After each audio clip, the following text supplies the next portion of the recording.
But I thought it would be fair.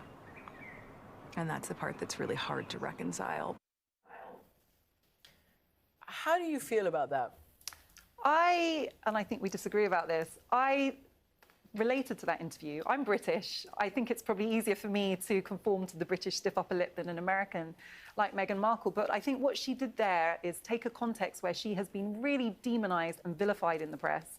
And by kind of going rogue and doing an interview directly, she brought her humanity back into the situation. And I think it's easy to see that and empathize with a young woman from a different background entering a situation which it was very difficult to prepare for because it's so unusual, and really struggle with it emotionally.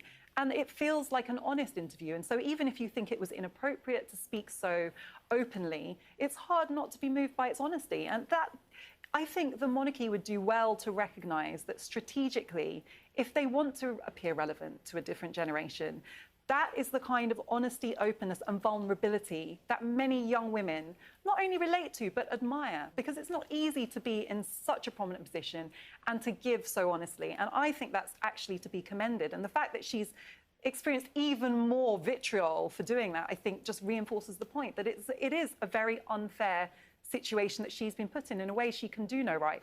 And I would like to point out that there was a point at which she was getting more flack from the press for flying in a private jet than Prince Andrew was for being associated with a known sex offender.